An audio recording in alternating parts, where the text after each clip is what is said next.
Hello दोस्तों, आपका स्वागत है हमारे चैनल @पर्सनल टैक्स में। आज की वीडियो में हम डिस्कस करेंगे आज जो आरबीआई ने मॉनेटरी पॉलिसी रिव्यू किया है। ये 5 फरवरी से 7 फरवरी में रिव्यू किया है आरबीआई ने। और आरबीआई ने इस रिव्यू में रेपो रेट को 0.25% से कम कर दिया है। हम समझेंगे कि ऐसा आरबीआई को क्या मैंडेट मिला या आरबीआई क्यों इतने 5 साल बाद उसने रेपो रेट को कम किया है 0.25% से। चलिए वीडियो को शुरू करते हैं।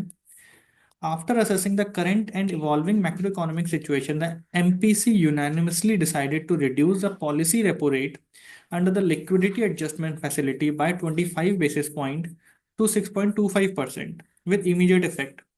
Consequently, standing deposit facility rate shall stand adjusted to 6% and marginal standing facility rate and the bank rate to 6.5%।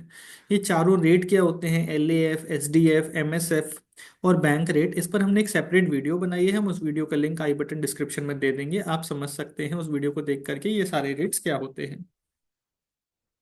RBI continue with the neutral monetary policy stance and remain unambiguously focused on a durable alignment of inflation with the target while supporting growth.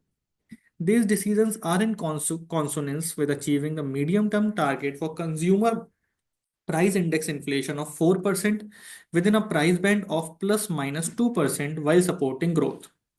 तो आप समझते हैं कि rational क्या है, इस decision के पीछे क्या रीजन है। The MPC noted that the inflation has declined, supported by a favorable outlook on food and continuing transmission of past monetary policy action. It is expected to further moderate in 25-26, gradually aligning with the target. The MPC also noted that though the growth is expected to recover from the low of Q2 24-25, it is much below that of last year.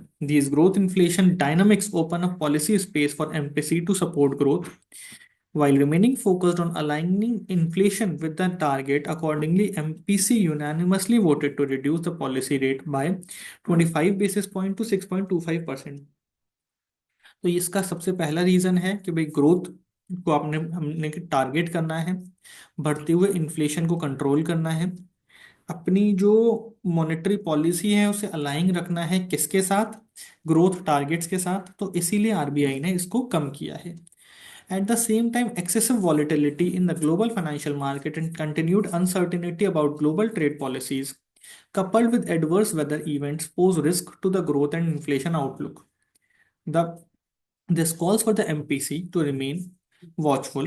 Accordingly, MPC unanimously voted to continue with the neutral stance. This will provide MPC with the flexibility to respond to the evolving macroeconomic environment. अब इसका impact क्या आता है borrowers के लिए या investors के लिए? उन सबसे पहले बोरोवर्स की ईएमआई कम हो जाएगी। अगर आप फ्लेक्सिबल इंटरेस्ट रेट अवेल कर रहे हैं तो आपकी home, car, business loan repayments कम हो जाएंगे, आपको फाइनेंशियल रिलीफ मिलेगा, आपके लोन सस्ते हो जाएंगे। अगर आप कोई नया लोन लेते हैं तो बोरिंग कॉस्ट कम हो जाएगी, making it easier to get new loans and fund your aspirations, boost your businesses. जब इंटरेस्ट रेट कम होता है तो एक तरीके से लोगों के हाथ में पैसा बढ़ जाएगा, तो कंजम्पशन में पैसा यूज होगा। रिड्यूस इंटरेस्ट रेट में help business expand faster, creating more economic opportunities, increased savings. With lower interest rate, you can save more on your current and future loan repayments.